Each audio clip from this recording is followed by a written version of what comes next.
shooting.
Watching you, okay.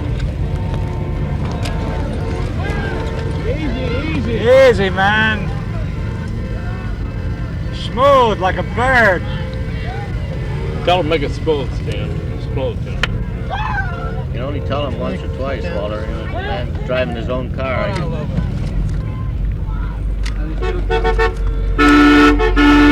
Easy on the turns, by all means, because you have a lot of loose Turn, Jim. Watch it.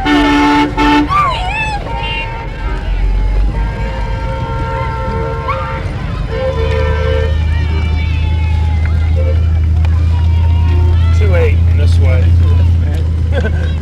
Ah, now I got it. That's an 80. Yeah. I had my own cable under my own foot. At 80, lucky. right. Suppose you had somebody else's cable under your Or supposing I had my cable under somebody else's foot. well, Take it that's, easy. Look at me. Slow down a little bit. that's the boss man right there. All right. By all means, no sudden stops or sudden pickups, because you lose a lot of guys on your deck.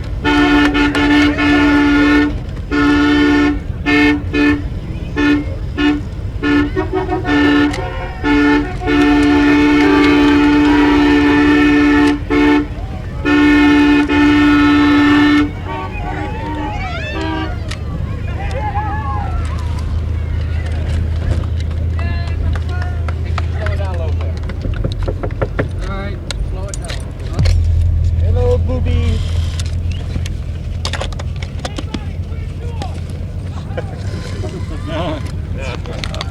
Sock to him, White Power. I'm gonna. Hey, what happened to your Cadillac? What are you doing in here? Huh? We left that in the last town.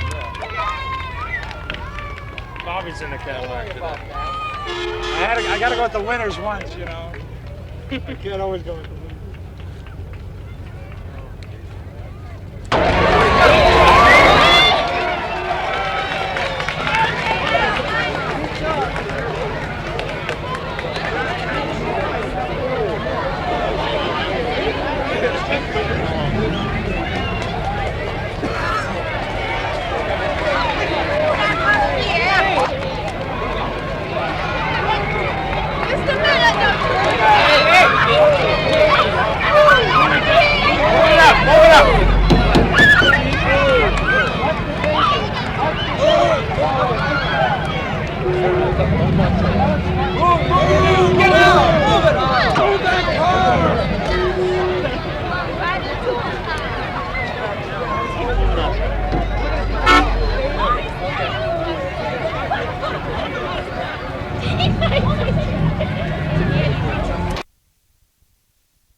So I thought my campaign is making some progress.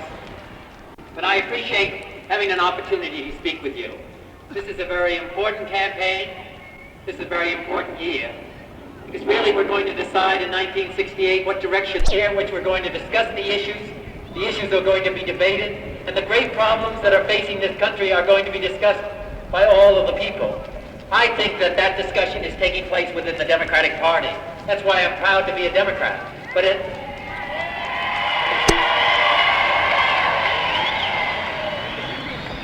I think that even more a decent job, and I think that we have to make changes in this country, and that's why I run for president of the United States.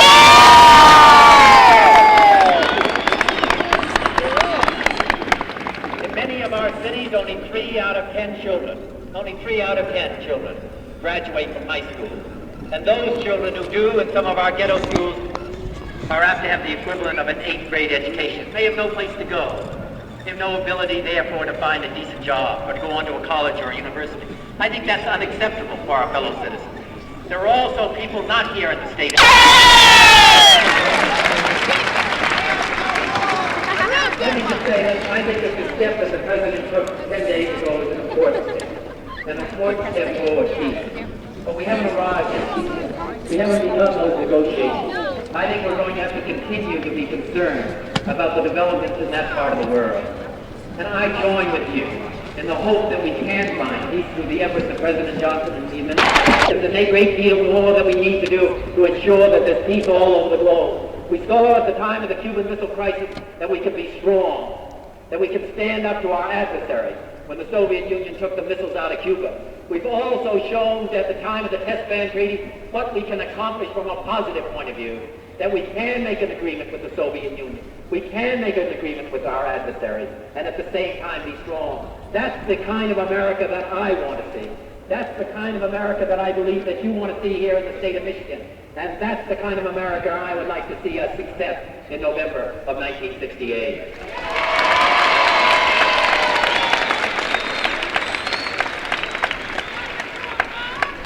So I come here to ask for your support. I've got all those little children whose father might be unemployed.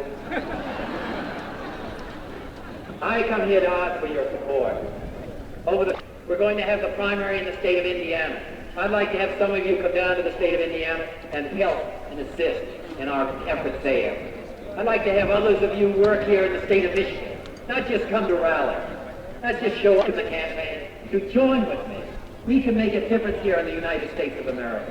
We don't have to accept things as they are. We've done great things within our country. We are a generous and a compassionate country. But we also, just as we've done things about them in the past, I ask you in the state of Michigan, I ask you here in Grand Rapids to join with me in making that effort. We can win in Chicago in August. We can win in Chicago in August. And we can go on and we can win in November of 1968.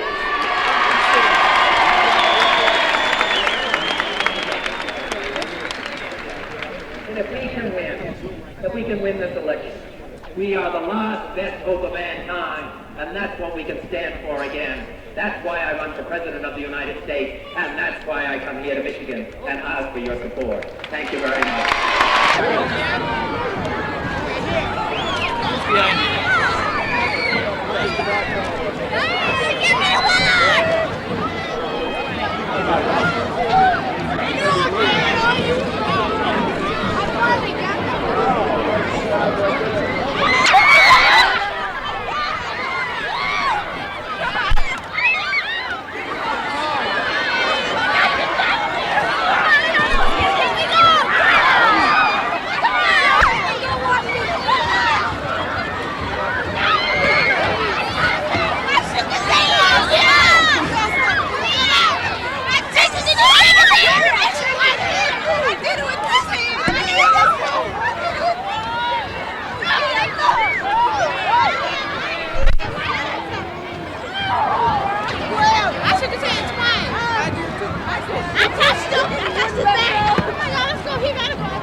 Which way do you go?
Stay in front of it or behind it. Don't get in between them.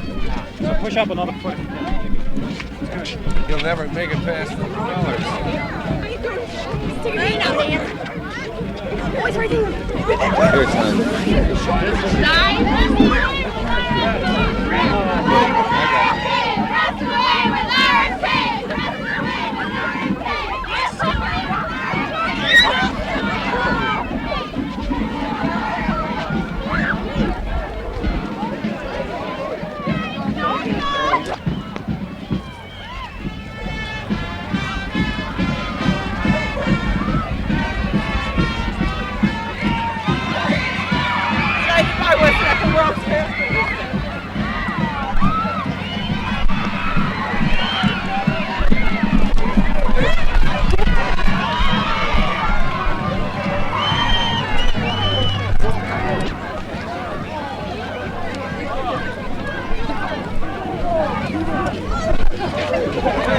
Hey, go get Mom. Yes, get out of here. Leave, leave,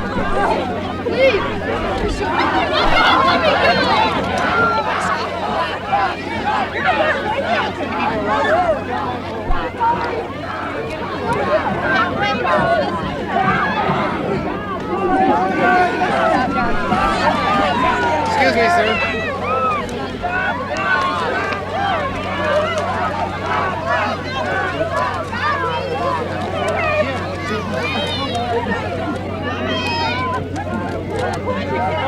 Next, I'm gonna get turned down.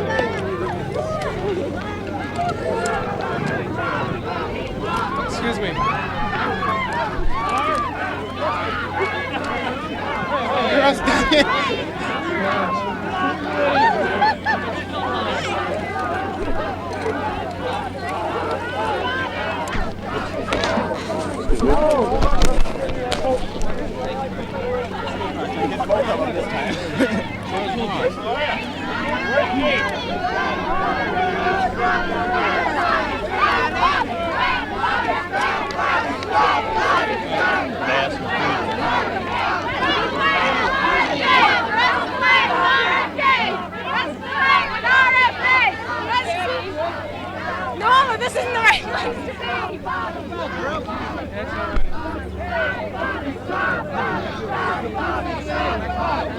Me neither. Come on, son. Come on. Bill, come on out here, buddy. Here, come on out with me. Can you come on out here? Come on out here. Get on the outside of the camera. Turn the camera.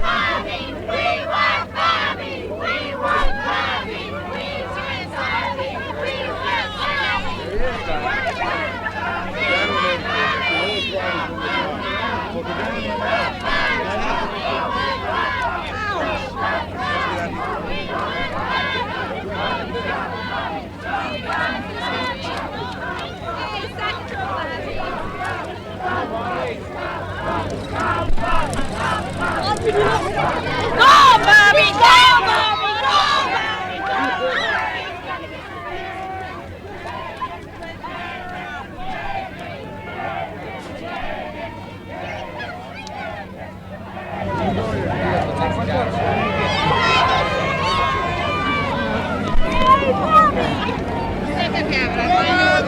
Back down here.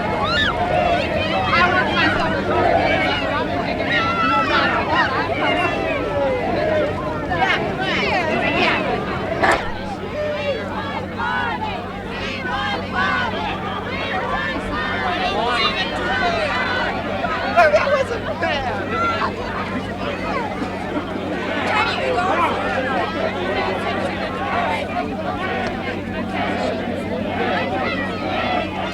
At this stage, we're in pretty good shape. We had a long way over the last one.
Rolling line.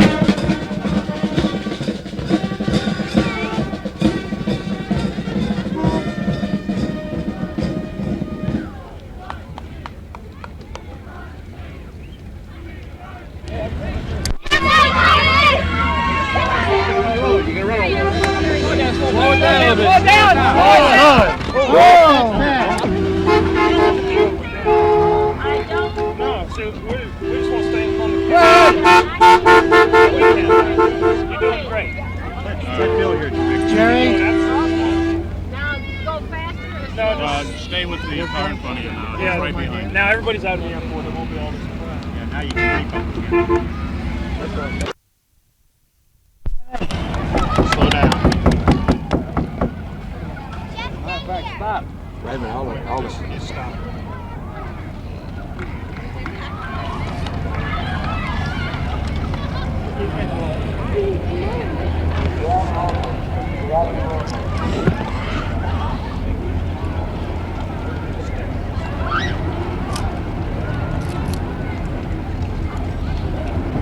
Move it up. Go ahead. Louisiana gas.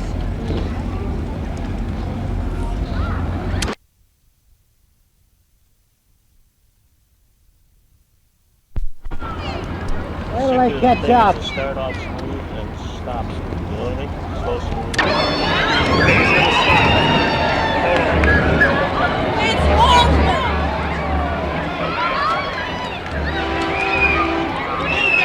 William, let's move that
right, Dennis. Accepting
How close you want to get? Can't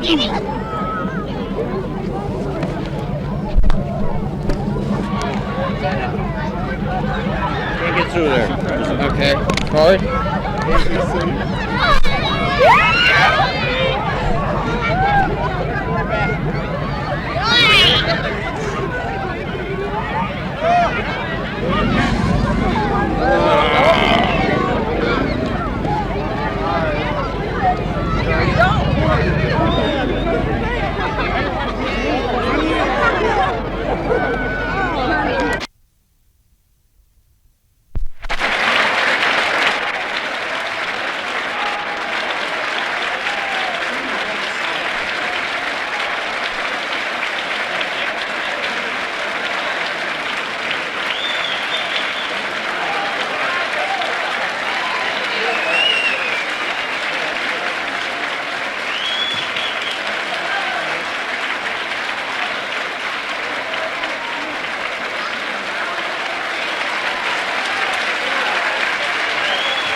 Councilman Ferguson and Chairman Levin,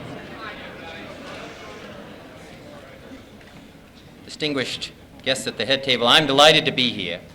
I'm delighted. I appreciate the introduction. I appreciate seeing our Attorney General here, with whom I campaigned a couple years ago, Frank Kelly. one of the great public figures of not only the state of Michigan, but really across the United States, Soapy Williams.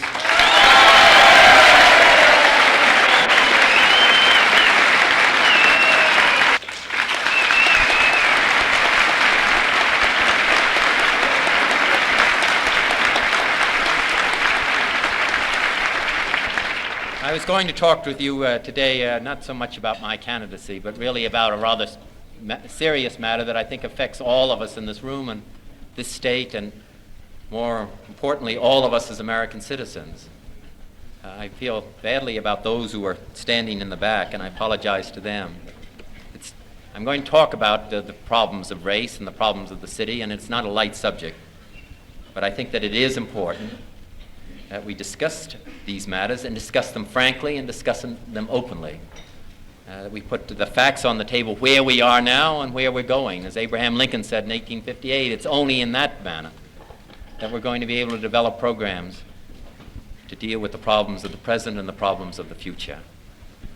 I saw Governor Williams for a brief, and this is a week of sorrow, and it's also a week of great concern of all American citizens, black and white, and their relationship to one another and what that relationship will be as far as the future. In Atlanta, the body of a great American, Martin Luther King, has been buried. In the nation's capital which I just left, armed soldiers patrol the streets. In Chicago, Washington, and Pittsburgh and Baltimore, destructive violence has shattered the spirit of mourning for a man who sought really only peace. But even now, it seems to me there is a cause for hope. Even now, the upheaval of the last few days is not the only aftermath of the tragedy. Even now, citizens have proven that the possibility still remains for peaceful reconciliation, for a common effort by black and white to eliminate the other America of deprivation and of want, and build a new America of justice and of freedom. Consider last year's grim warnings that it would bring as police and citizens alike arm themselves for a final confrontation. And now just look beyond the looting and the rioting. If we treat